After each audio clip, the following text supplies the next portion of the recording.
नमस्कार दोस्तों, मैं संदीप अग्रवाल स्वागत करता हूं आपके अपने YouTube चैनल एडवेंचर स्टडी में। दोस्तों, जैसा कि आप लोग जानते हैं, हम लोग आरआरबी ग्रुप डी के प्रीवियस ईयर में क्वेश्चन को सॉल्व कर रहे हैं। उसी क्रम में आज 6 सितंबर 2022 के सेकंड शिफ्ट में आए मैथ के क्वेश्चन को सॉल्व करेंगे। दोस्तों, अगर अभी तक आपने हमारे चैनल को सब्सक्राइब नहीं किया है तो चैनल को सब्सक्राइब कर लें, साथ ही बेल आइकन को भी दबा लें ताकि डेली अपलोड होने वाले वीडियो का अपडेट आपको मिलता रहे। चलिए शुरू करते हैं आज के पहले क्वेश्चन से।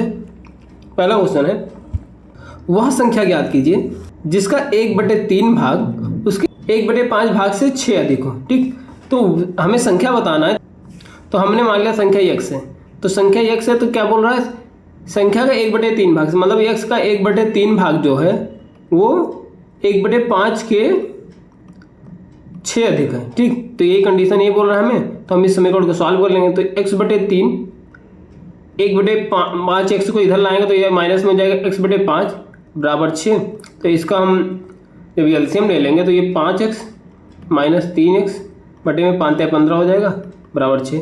तो यहाँ से जब घटाएंगे तो ये 2x आएगा और ये 15 का इधर गुणा होगा तो 15 छक्का 90। तो x बराबर हमें कितना आ जाएगा, 45 आ जाएगा, जो कि ऑप्शन बी हमारा राइट ऑप्शन है। चलिए अगला क्वेश्चन देखते हैं।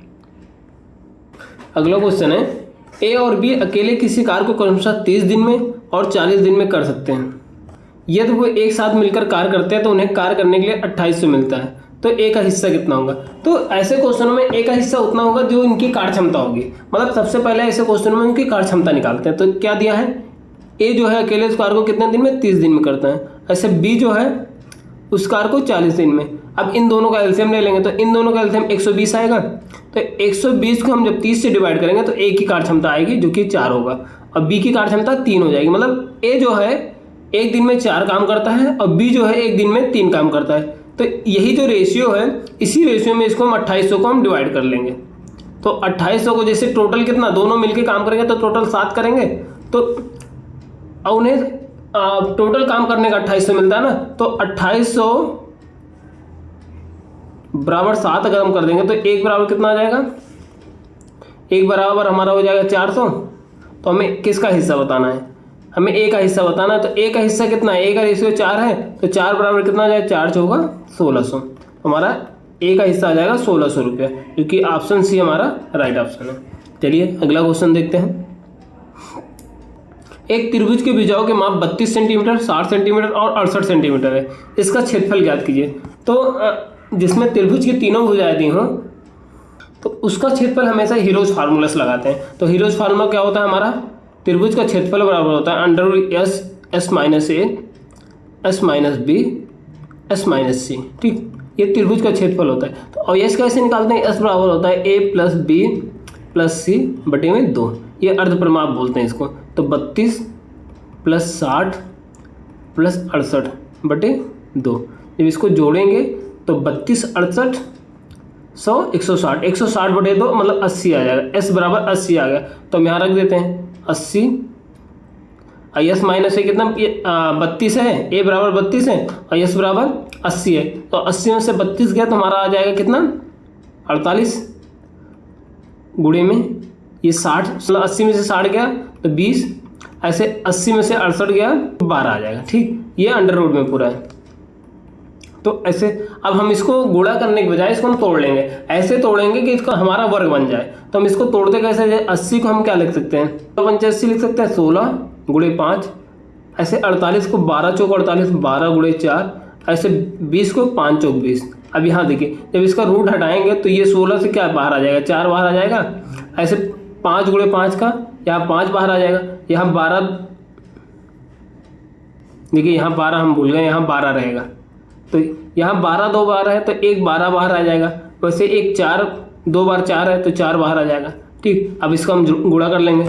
तो 5 चौक 20, 20 चौक 80, अब 12 × 96 960 आंसर आ जाएगा। हमारे त्रिभुज का क्षेत्रफल कितना हो जाएगा, 960, जो कि ऑप्शन ए हमारा राइट ऑप्शन है। चलिए अगला क्वेश्चन देखते हैं।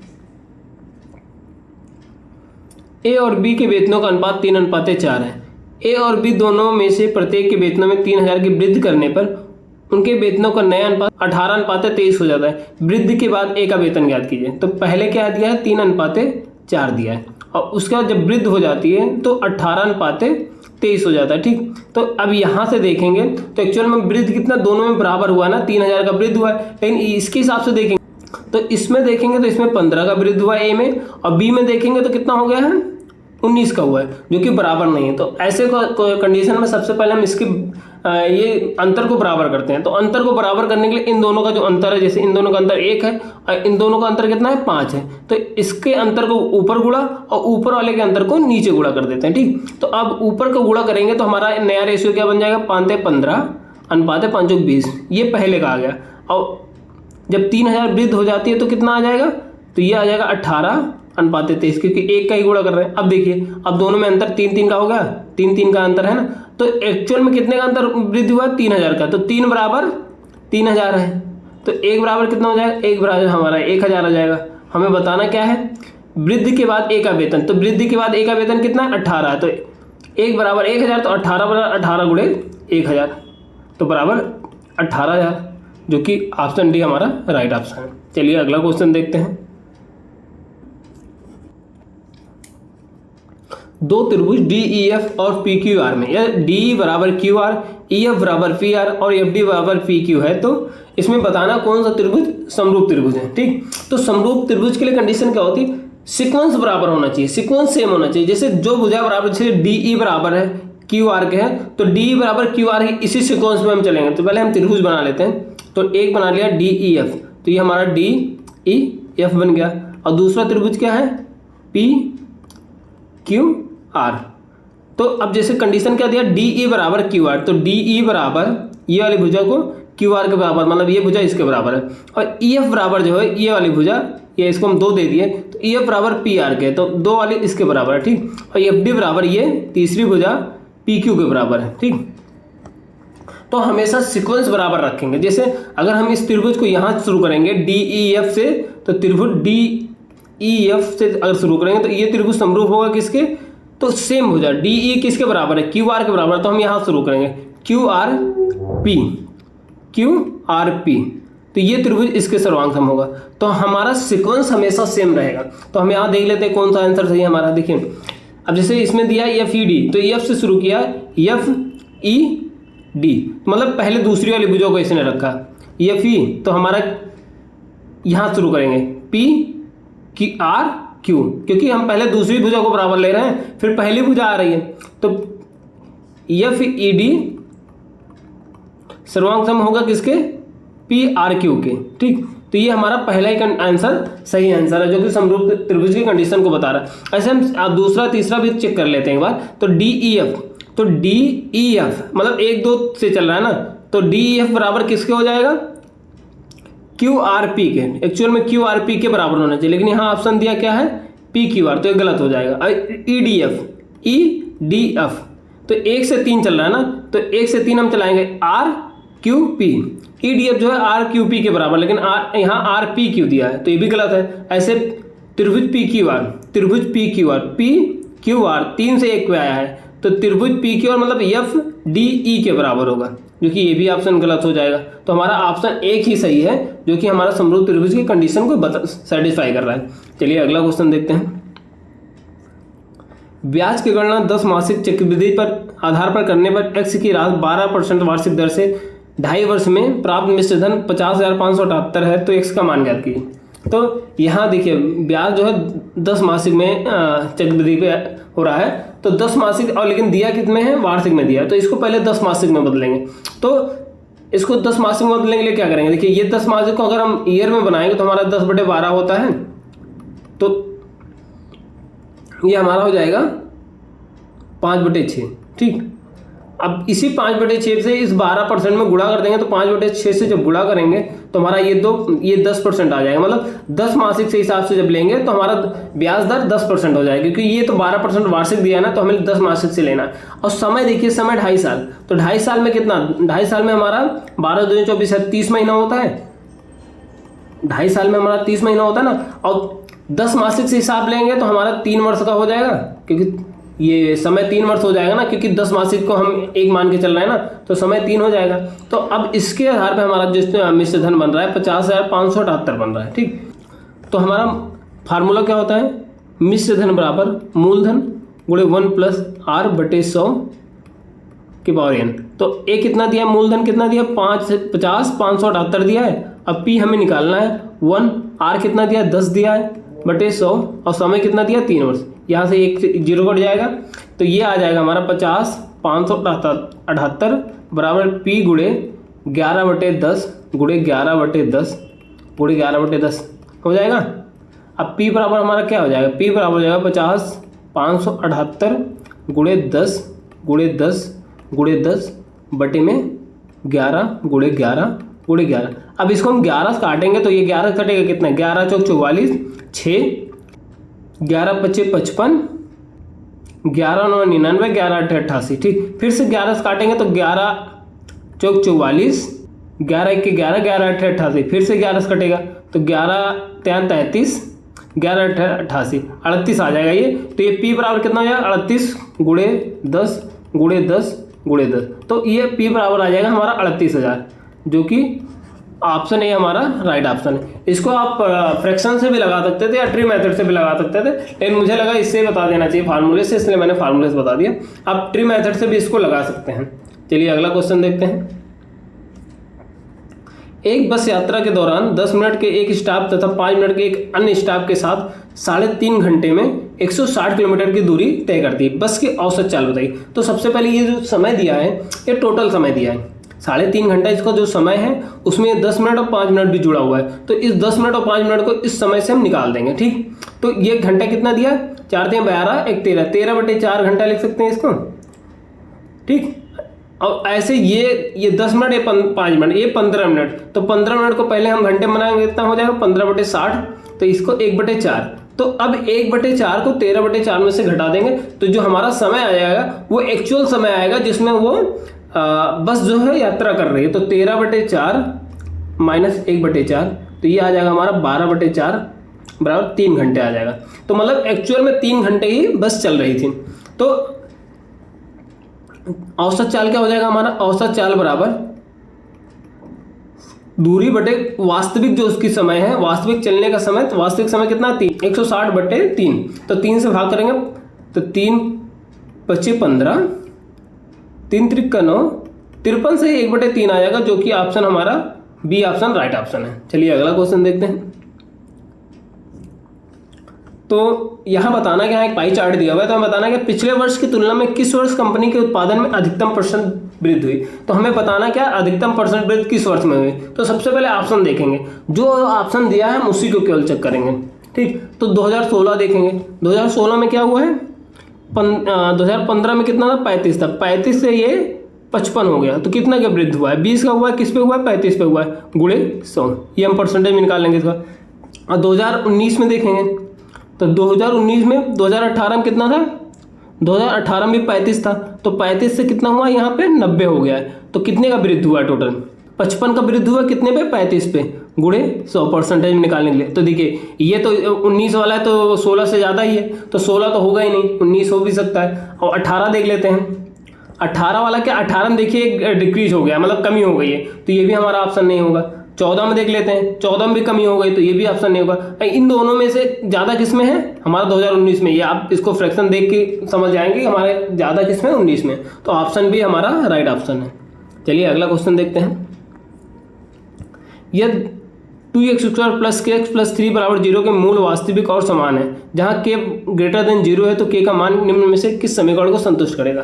तो अगर मूल वास्तविक और समान है तो हमारा कंडीशन क्या होता है, b² - 4ac = 0, तो इस कंडीशन को फॉलो करेगा। तो b बराबर क्या है, b हमारा ये k है और a है और c ये है, तो b² = k² - 4 × a कितना दिया, 2 दिया है, और c कितना दिया, 3 बराबर 0 होना चाहिए। तो k² बराबर कितना हो जाएगा, 4 दूनी 8 हैं 24, k² बराबर 24, तो k बराबर 6 चौक 24, 2√6 आ जाएगा।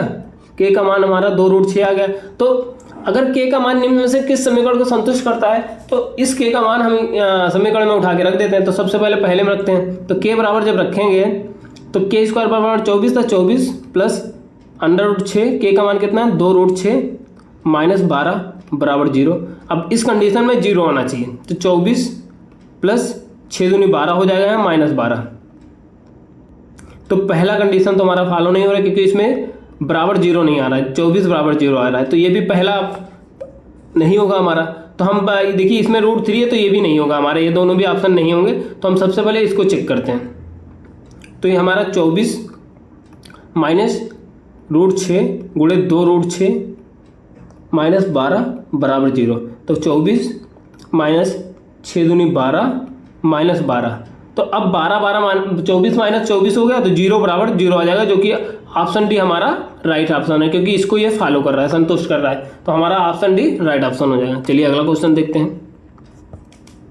x² माइनस 5x प्लस 6 बराबर 0 समीकरण के मूल है। तो इस समीकरण का हमें मूल बताना है। तो सबसे पहले देखो इस 6 का ऐसा गुणनखंड करते हैं कि जोड़ने घटाने पे ये माइनस का 5x आ जाए और गुणा करने पे 6 आ जाए। तो हमारा 3 दूनी 6 होता है। तो x² minus 3x minus 2x plus 6 बराबर 0।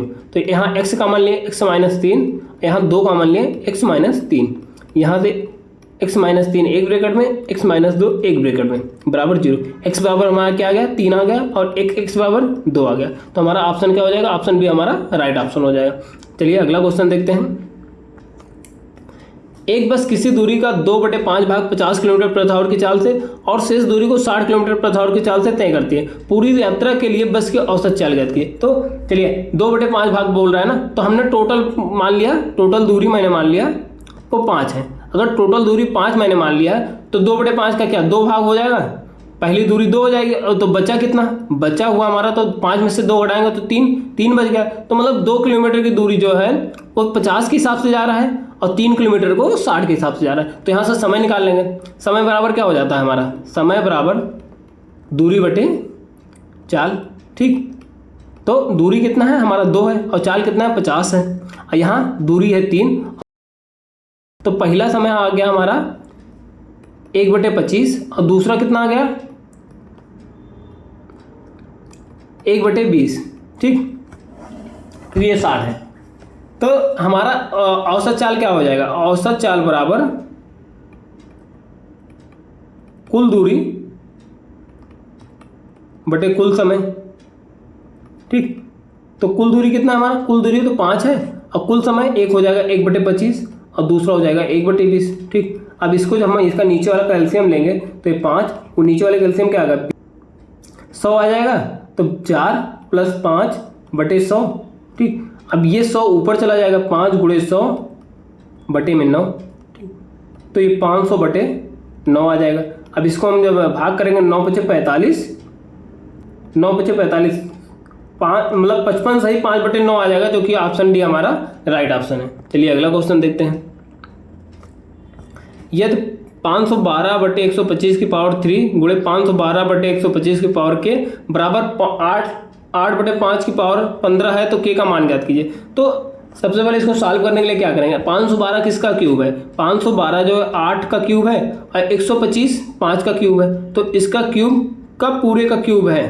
ठीक, गुणे इसमें भी 8/5 की पावर 3 की पावर के, यहाँ बराबर में 8/5 की पावर 15 है। ठीक, अब ये हो जाएगा 8/5 की पावर 9 हो जाएगा, ये हो जाएगा 8/5 की पावर 3 के। ठीक, बराबर 8/5 की पावर 15। अब देखिए अगर बेस बराबर है तो घातें जुड़ जाती है। तो 8/5 बराबर 9 + 3 के बराबर 8/5 की पावर 15। दोनों तरफ बेस बराबर है बराबर के, तो हमारे घाते बराबर हो जाते हैं। तो 9 + 3 के बराबर हमारा हो जाएगा 15।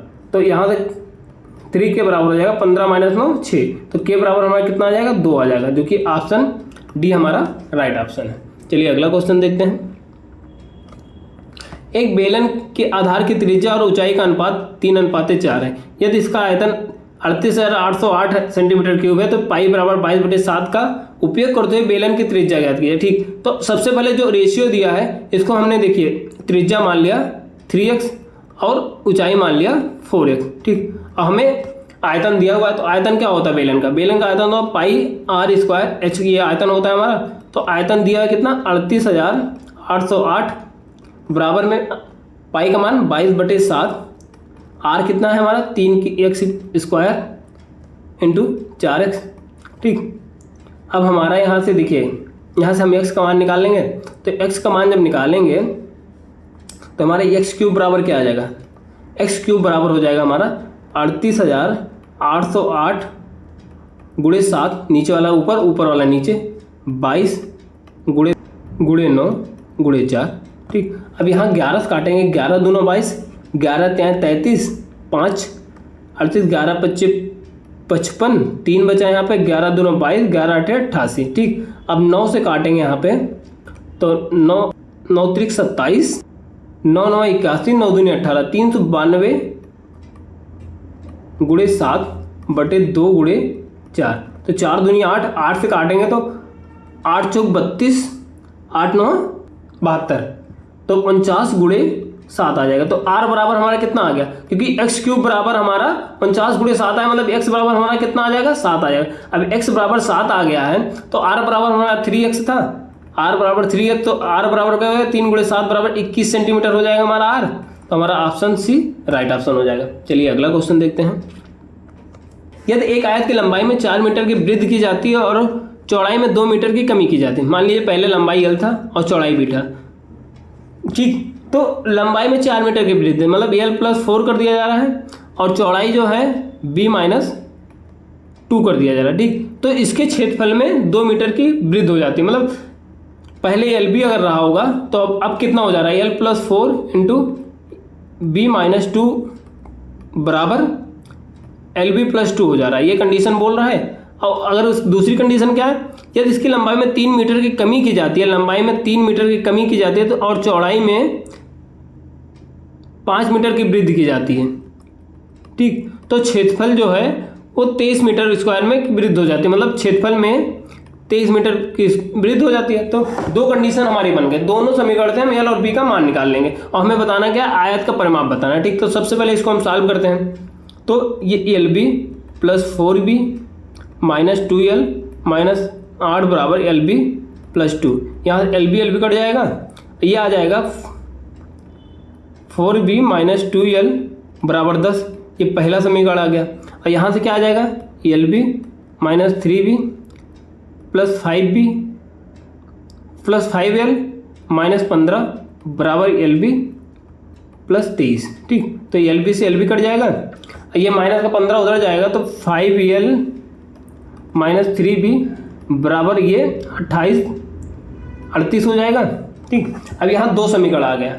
अब यहाँ से किसी एक को हम बराबर करके एल या बी का मान निकाल लेंगे, तो हम चाहे किसको भी बराबर कर सकते हैं। ठीक, तो हम जैसे हम यहाँ से एल को बराबर कर लेते हैं, तो एल को बराबर करने के लिए इसमें 2 से गुणा करेंगे, इसमें 5 से गुणा करेंगे। ठीक, तो यहाँ पे 5 से गुणा कर देते हैं, 5 चौका 5 दूनी 10 माइनस का 10L प्लस 5 चौका 20, 20B बराबर 50। ठीक, और ये क्या आ जाएगा हमारा 10L - 6B बराबर 38 दूना 76। ठीक, तो अब इन दोनों में से जब इसको घटाएंगे 10 माइनस का 10L प्लस 20B बराबर 50 को जब इन दोनों को जोड़ देंगे, इन दोनों समीकरण को, तो इन दोनों को जोड़ने पर क्या ये कट जाएगा और इसमें ये 14B आ जाएगा। 14B बराबर हमारा कितना हो जाएगा 6 7 5 12 126। तो B बराबर कितना आ जाएगा, B बराबर 9 आ जाएगा। ठीक, अब B का मान 9 आ गया तो B का मान हम किसी समीकरण में रख देते हैं। तो B का मान हम पहले समीकरण में रख देंगे, तो B का मान जब इसमें हम रखेंगे तो 4 × 9 - 2L बराबर 10, तो ये 9 चौक 36, 36 - 2L बराबर 10, तो 2L बराबर क्या हो जाएगा हमारा 26 आएगा, L बराबर 13 आ जाएगा हमारा। तो L बराबर 13, B बराबर 9। तो हमें बताना क्या था, परिमाप। परिमाप क्या होता है 2 × L + B होता है परिमाप। तो 2 13 + 9, 13 9 22, 22 दूनी 44, तो हमारा 44 सेंटीमीटर परिमाप आ जाएगा, जो कि ऑप्शन बी हमारा राइट, सॉरी मीटर में आएगा, ये ऑप्शन बी हमारा राइट ऑप्शन है। चलिए अगला क्वेश्चन देखते हैं। तो ये मोड दिया, मतलब बहुलक जो है, बहुलक 24.6 और मीन जो है मतलब माध्य जो है वो 20.1 और हमें माध्यिका बताना है। ठीक, तो हमारा फार्मूला क्या होता है 2 × माध्य प्लस बहुलक बराबर 3 × माध्यिका, ये हमारा फार्मूला होता है। ठीक, तो 2 माध्य कितना है 20.1 है और बहुलक कितना दिया 24.6 दिया, बराबर 3 × माध्यिका निकालना है। तो माध्यिका हम निकाल लेंगे यहाँ से, तो 20 दूनी 40, 40.2 प्लस 24.6। जब इसको जोड़ेंगे तो हमारा क्या आ जाएगा 6 2 8, 4 4 2 6 बराबर 3 इंटू माध्यिका। तो यहाँ से माध्यिका मान कितना आ जाएगा 64.8 बटे में 3, 3 से काटेंगे 3 दूनी 6, 3 इक्के 3, 3 से 18, तो हमारा माध्यिका का मान हो जाएगा 21.6, जो कि ऑप्शन सी हमारा राइट ऑप्शन है। चलिए अगला क्वेश्चन देखते हैं। वह छोटी से छोटी संख्या ज्ञात कीजिए जो 24, 88 और 136 से पूर्णतः विभाज्य हो। तो सबसे छोटी वाली संख्या निकालने के लिए हम इसका एलसीएम ले लेंगे। एक तरीका ये है कि इसको गुणनखंड कर लीजिए। तो जैसे 24, 88 और 136 का गुणनखंड कर लीजिए, ठीक। तो इसका गुणनखंड हम जैसे 3 से करेंगे, 3 8 24, यहाँ 3 से कटेगा नहीं कुछ, 88, ये भी 3 से नहीं कटेगा, ठीक। 8 से सीधा काट लेते हैं, 8 इक्के 8, 11 8 88, तो 8 इक्के 8, 8 7 56, तो एक 11 आ जाएगा, एक 17 आ जाएगा। यहाँ से जब काटेंगे तो हमारा एलसीएम क्या आ जाएगा, यही जो हमारा संख्या, क्योंकि इसमें कोई कॉमन है नहीं, तो यही संख्या हमारी एलसीएम हो जाएगी। मतलब एलसीएम 3 गुणे 8 गुणे 11 गुणे 17 हो जाएगा। तो जब इनका गुणा करेंगे तो हमारा 44 88 आएगा, जो कि ऑप्शन ए हमारा राइट ऑप्शन है। चलिए अगला क्वेश्चन देखते हैं। यदि मिश्रित आवर्ती दशमलव 0.2345 की पावर 12 को निम्नतम पदों में भिन्न के रूप में व्यक्त किया जाए तो उसका हर अंश से कितना अधिक है। तो सबसे पहले हम इसको अंश हर के रूप में लिख लेंगे। भिन्न के रूप में लिखने के लिए क्या करते हैं, हम सबसे पहले इसका दशमलव हटाएंगे। तो दशमलव हटाने के बाद हमारा बार वाला, जितने संख्या के ऊपर बार है उतना 9 लिख देते हैं, और जिस पे नहीं है उतना 0 लगाते थे, और जिस पे बार नहीं है उसको घटा भी देते हैं ऊपर से, ठीक। तो ये आ जाएगा हमारा 2345 माइनस 23 बटे 99। तो अब 2345 में से 23 घटाएंगे तो हमारा आएगा 23, 45 में से 23 गया तो 22 आएगा यहाँ बटे 99, ठीक। अब इसको हम काट देते हैं। इसको हम काटेंगे तो 2 से हमारा कटेगा, 2 से काटेंगे तो 2 चौक 8, 2 9 18, 2 पंचे 10, 0। ये 2 से काटेंगे 11 दूना 22, 6 1। अब इसमें 9 से भाग करेंगे तो 9 से जाएगा, 9 इक्के 9, 9 दूनी 18, 9 9 81।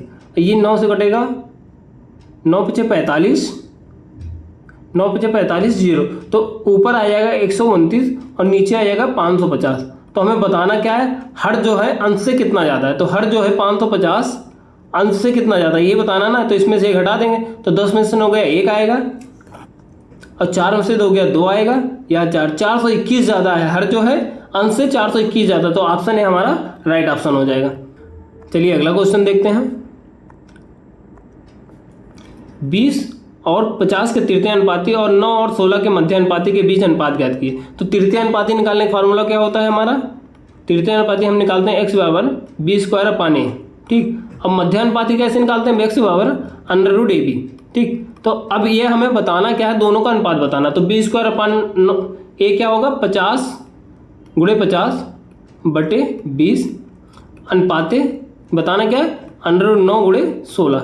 इन दोनों का अनुपात हमें निकालना है, ठीक। तो ये 0 से 0 कटेगा, अब 2 से काटेंगे 25, 25 पंचे 125 अनुपाते, यहाँ क्या आएगा, जब 9 रूट से बाहर आएगा तो 3 आएगा, और 16 आएगा तो 4 आएगा, 4 से 12, 125 अनुपाते 12 हो जाएगा, जो कि ऑप्शन डी हमारा राइट ऑप्शन है। चलिए अगला क्वेश्चन देखते हैं। 1 + tan 20 + sec 20 एक ब्रैकेट में 1 + cot 20 माइनस cos 20 का मान ज्ञात कीजिए। तो सबसे पहले इसको हम साइन कॉस में बदल लेते हैं, ठीक। तो ये आएगा 1 + sin 20 बटे cos 20 प्लस 1 अपान cos 20, ठीक, एक ब्रैकेट में। और दूसरे में क्या आ जाएगा, 1 + cos बटे sin 20, ये भी 20 है ऊपर, माइनस 1 बटे sin 20, ठीक। तो अब इन दोनों का अपना अलग अलग एलसीएम ले लेंगे। तो इसका एलसीएम कितना आएगा, cos आएगा, cos 20 आएगा। तो ऊपर क्या हो जाएगा, cos 20 प्लस sin 20 प्लस एक ब्रैकेट में, और दूसरे ब्रैकेट में sin 20 प्लस cos 20 माइनस 1 बटे sin 20, ठीक।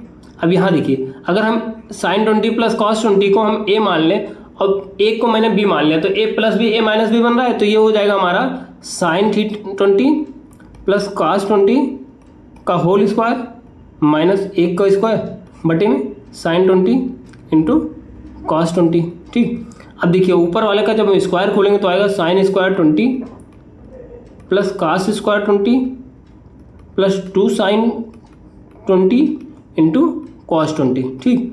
और माइनस में 1, अब बटे में साइन 20 इंटू कॉस 20। अब देखिए 1 ये sine square theta plus cos square theta है तो इसको हम 1 लिख सकते हैं, और ये प्लस कौन है माइनस कौन, ये दोनों कट जाएगा। तो ऊपर क्या बचेगा 2 sine theta 2 sine 20 into cos 20 बटे में नीचे क्या है साइन 20 इंटू कॉस 20, ठीक। तो ये साइन 20 कॉस 20 कट जाएगा तो बचेगा क्या, केवल 2 बचेगा। तो 2 हमारा आंसर हो जाएगा, जो कि ऑप्शन सी हमारा राइट ऑप्शन है। चलिए अगला क्वेश्चन देखते हैं। एक दुकानदार एक पंखे का सूची मूल्य इसके क्रय मूल्य से 22% अधिक अंकित करता है, ठीक। अगर मान लिया मैंने क्रय मूल्य क्या है 100 है और अंकित कितना करता है 22% अधिक अंकित करता है, तो 122 अंकित करेगा, 122 अंकित कर दिया।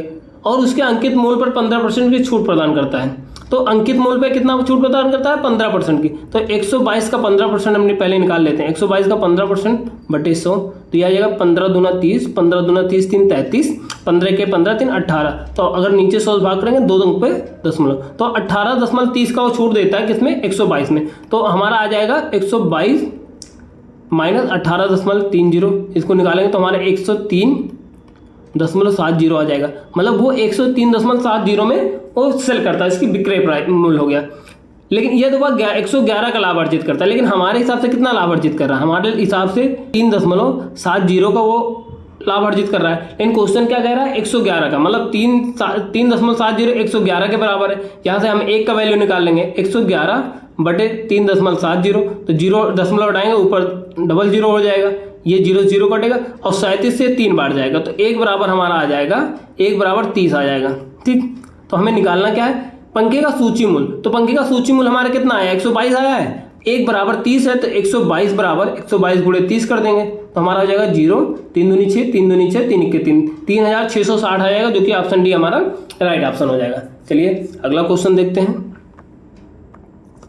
क्रमशः डी और ई एक त्रिभुज एबीसी की भुजाओं AB और AC के मध्यबिंदु है और BC बराबर 6 सेंटीमीटर है। यदि DE समांतर BC है तो DE की लंबाई ज्ञात कीजिए। तो एक त्रिभुज दिया है क्या ABC, AB का मध्यबिंदु क्या दिया है D दिया है और AC का मध्यबिंदु E दिया है, ठीक। तो ये मध्य बिंदु को मिला दिया हमने, तो दिया क्या है BC बराबर 6 दिया है, ठीक। तो D का माप बताना है, तो D का माप इसका आधा हो जाएगा, क्योंकि जो रेशियो भुजाएं में होता है, मतलब कि अगर 2 त्रिभुज हैं यहाँ ना, एक बड़ा वाला त्रिभुज एक ये छोटा वाला त्रिभुज, तो जो रेशियो भुजाओं में होगा वही रेशियो इसके बीच वाली जो समांतर भुजा उसमें भी तो सेम रेशियो होगा।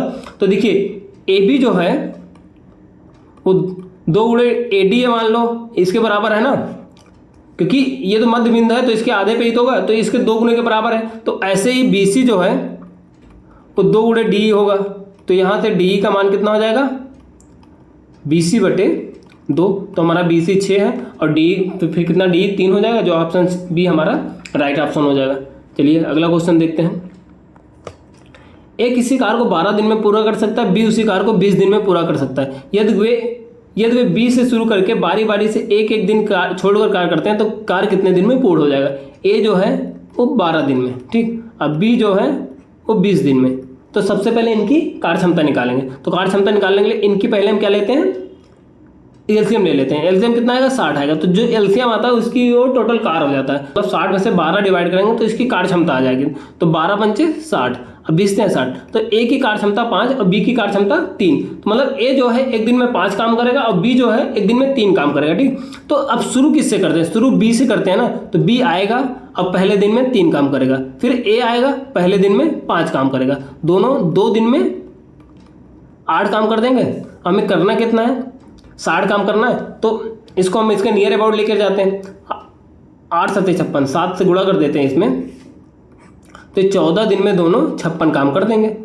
अब बचा कितना 4 काम बचा, तो 4 काम बचा, तो अगले दिन कौन आएगा B आएगा। B आएगा तो B एक दिन में कितना काम करता है 3 काम करता है, तो 56 3 59 काम हो जाएंगे 15 दिन में। अब अगले दिन कौन आएगा, अगले दिन A आएगा, तो एक काम कितना काम करता है 5 काम करता है, तो एक काम बचा है, तो 1/5 दिन में हो जाएगा वो, तो 15 से ही 1/5 दिन हमारा टोटल दिन आ जाएगा, जो कि ऑप्शन ए हमारा राइट ऑप्शन है। चलिए अगला क्वेश्चन देखते हैं। अरविंद ने एक बस पर एक बस एक्स में खरीदी और उसने 15% के हाथ पर बीरू को बेच दिया। बीरू ने इसकी ढुलाई पर 126 रुपये खर्च किया और इसे 25% के लाभ पर मीनू को बेच दिया। यदि मीनू ने इसे 1475 में खरीदा तो एक्स का मान ज्ञात कीजिए। देखिए, मैं अगर उसका एक्स उसने खरीदी लेकिन कितने में बेचा, 15% हान पे बेचा, तो 15% हान पे बेचेगा मतलब उसको 85% में बेच रहा है वो, ठीक। 85% में किसको बेच दिया, बीरू को बेच दिया। तो इसका दाम कितना हो गया, जब बीरू को बेचा तो बीरू को कितने में बेचा, तो 85/100 एक्स, तो ये आ जाएगा 17/20 एक्स। ये बीरू को बेच दिया इतने दाम पे, किसने, अरविंद ने बीरू को इतने में बेचा। और बीरू ने क्या किया, इसको खरीदा और इस पे उसने 126 रुपये इसमें और जोड़ दिया, 126 रुपये ढुलाई पे खर्च किया। अब ढुलाई पे खर्च करने के बाद जो इसका रेट बना, इस पे उसने 25% का लाभ लिया, मतलब उसने 125% में उसको बेच दिया मीनू को, कितने में, 1475 में। अब परसेंटेज जब हटाएंगे ये परसेंटेज हटाएंगे, यहाँ 100 हो जाएगा। तो अब यहाँ से देखिए, अब यहाँ से एक्स का मान निकाल लेंगे इस समीकरण से, तो 17/20 टू एक्स प्लस 126, ये कितना हो जाएगा, ये 25 से काटें, 25 चौको 100, 25 पंचे 125। जब ये उधर गुणा करेंगे तो 1475 गुणे में 4 बटे में 5 हो जाएगा। तो 5 से काटेंगे, 5 दूनी 10, 5 9 45, 55 25, 295 गुणे 4, 295 गुणे 4, 5 दूनी 5 चौक 20, 9 चौक 36, 2 38, 4 दूनी 8 3 11, 1180 हो जाएगा। तो अब यहाँ 17/20 एक्स बराबर कितना हो जाएगा, 126 उधर जाएगा तो 1180 में से 126 घटेगा तो हमारा आ जाएगा, 126 घटाएंगे तो हमारा 4501 1054 आ जाएगा। अब इसको x का मान कैसे निकालेंगे, तो x बराबर हो जाएगा 1054 गुणे में 20 बटे में 17। अब 17 से काटेंगे, 17 छक्का 102, 17 दूना 34, 62 गुणे 20 आ जाएगा। तो x बराबर आ जाएगा हमारा 2 दूनी 4, 2 छक्का 12, 1240 आ जाएगा। x मतलब उसका मूल्य कितना आ गया, पहले का मूल्य 1240, जो कि ऑप्शन ए हमारा राइट ऑप्शन है।